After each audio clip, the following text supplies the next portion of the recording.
Narinig ako.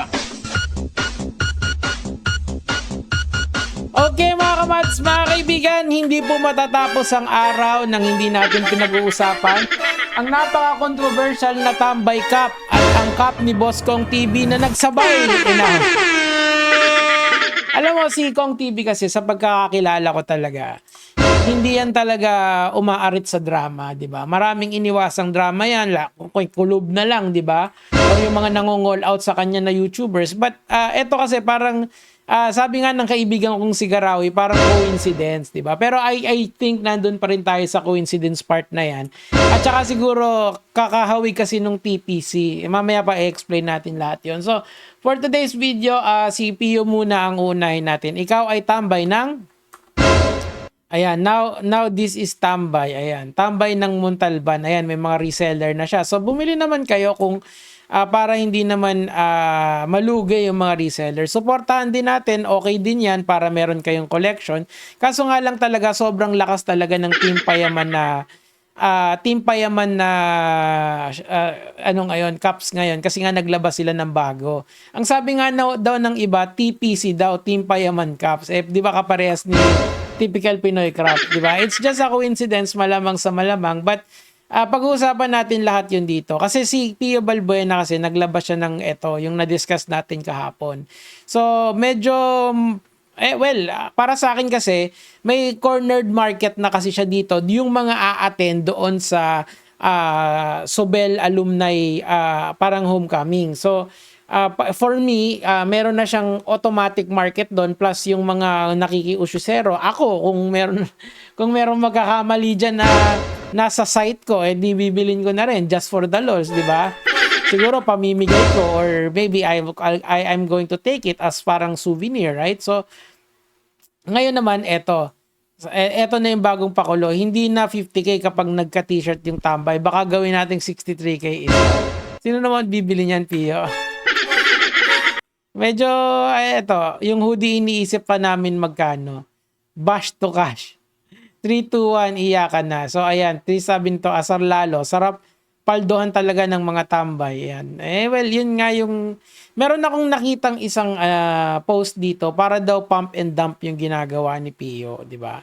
I-dump niya sa reseller after. Pero sa tingin ko naman, ganun talaga yung hype market na tinatawag, di ba? Kasi nasa hype market si Pio eh. So, eto yung way niya para i-hype yung produkto niya. Is it bad? Is it fair?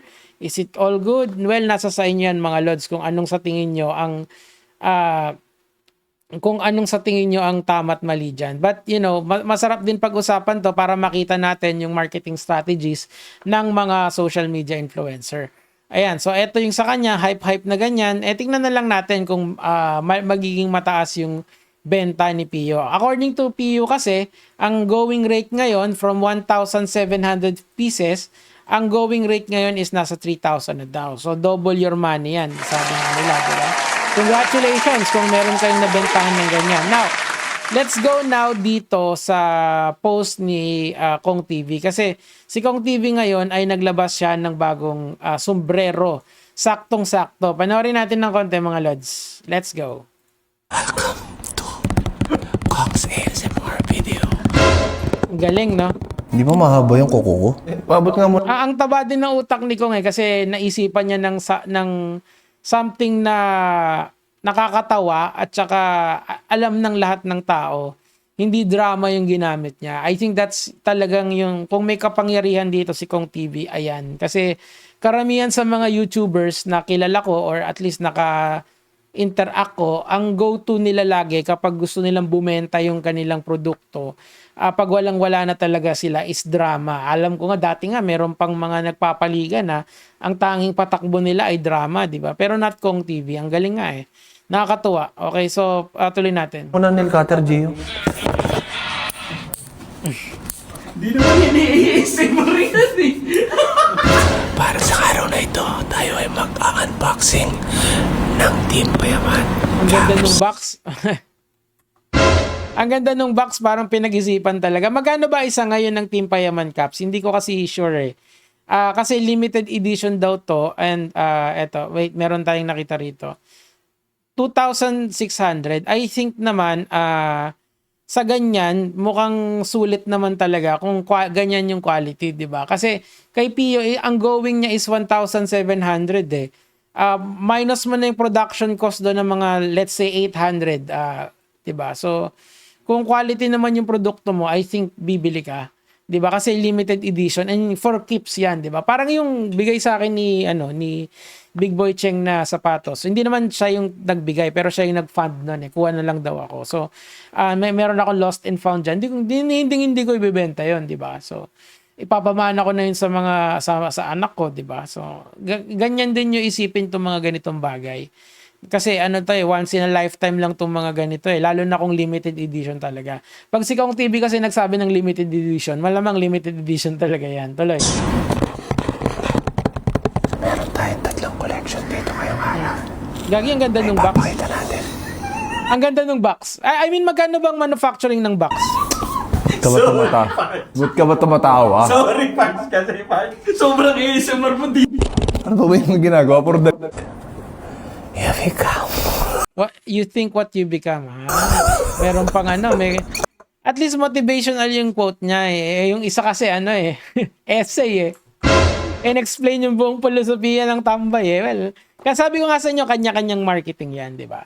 Yung isa, medyo may pagkadrama. Kasi nakita niya, nagdadrama si TPC eh, di ba? Nag-isang salvo eh. Kumbaga, sabi ko nga sa inyo, jumab lang ng ganon, medyo napastraight, yung isa, dumemsi roll na ng walang kamatayan hanggang sa nag-live pa, di ba? Si Kong TV, iba yung style niya, di ba? Dalawang post and that's it, di ba?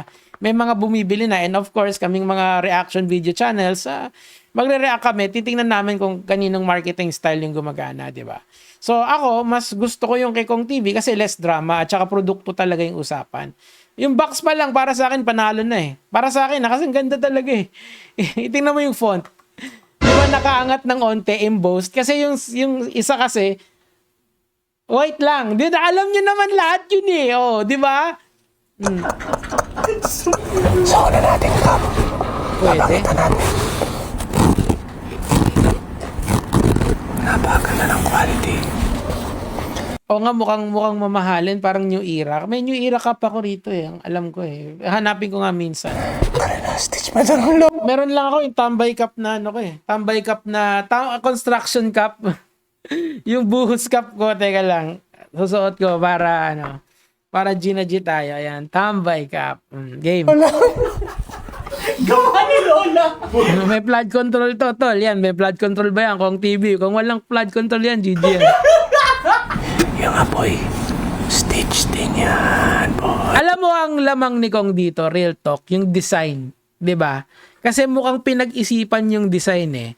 Hindi tinipid. Kung baga sa 2,500, sandamakmak na design yung nasayo. Parang okay na, no? Putsang inas.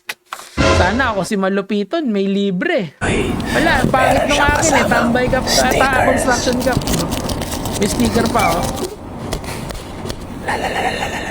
May kasama pang certificate of authenticity. Pati sa loob, may Ay design. putik, hindi talaga tinipid. Ayan o, kita mo. Pati yung bunbunan mo may design. Di ba? Sa akin kasi wala eh. Kita nyo, pasensya na doon sa mga bumili ng buhos cup natin ha. Natatanggal na. Nalahawakan ko kasi yung design. Grabe. Yan, at least yan, walang katulad yan. Makikita mo talaga na one in, kung ilan man yung design ni Boss Kong dyan, yun na yun, di ba? Mahusay, di ba? Yan ang kagandahan dyan. O, tingnan na natin yung mga nagagandahan yung comments. Okay, so panoorin nyo na lang yan sa page ni Boss Kong TV sa YouTube. Ay, sa Facebook pala. Boss Chicken Fit Design. Ito. Buti na lang avail pa, sold out na. Ito, Boss Kong Pairam, mahaba yung akin. Okay, wala naman. Ito ang tunay na quality, yung own design. Walang halong kopya, napakaangas nung 3 cup. Ay, 3 pala yan. So kayo na bahalang tumingin nung iba, mga lods ha. Para hindi ko maburaot ng sobra yung content ni Boss Kong. Dito na tayo kaysa sa tambay, sabi nitong si Milo Artworks. Mahili, di ba? Galing gumawa ng cup inang yan, di ba? So, ito pinag-isipan at saka tatlong release siya, 'di ba? Sarcasm to, puro pasigaw si Pio si Kong katulad na lang, wag ka nang mag-unbox. Hindi nga, kasi nga iba yung style nila. Si Boss Kong, hindi siya umaasa sa drama.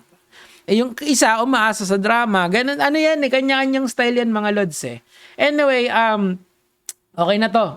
Kayo na lang ang bahalang humusga kung saan ang inyong dadalhin. Kung ang inyong bibilin. Kung ako naman sa inyo mga lods, siguro dahil syempre si Pio, kahit papaano nakausap ko naman yan and hindi naman siguro masamang tao si Pio, supportahan nyo pa rin yung kanyang brand, okay? Kahit bili lang kayo for the lols, for the memes, di ba? Pwede rin yun kung ayaw nyo namang isuot, edi don't, di ba? Wala, talo sila sa akin. Ito, may flood control project to, boy. Ayun lang naman yung sa akin for today. Saan nang bibilin nyo? Let me know down below. Gege mga lod.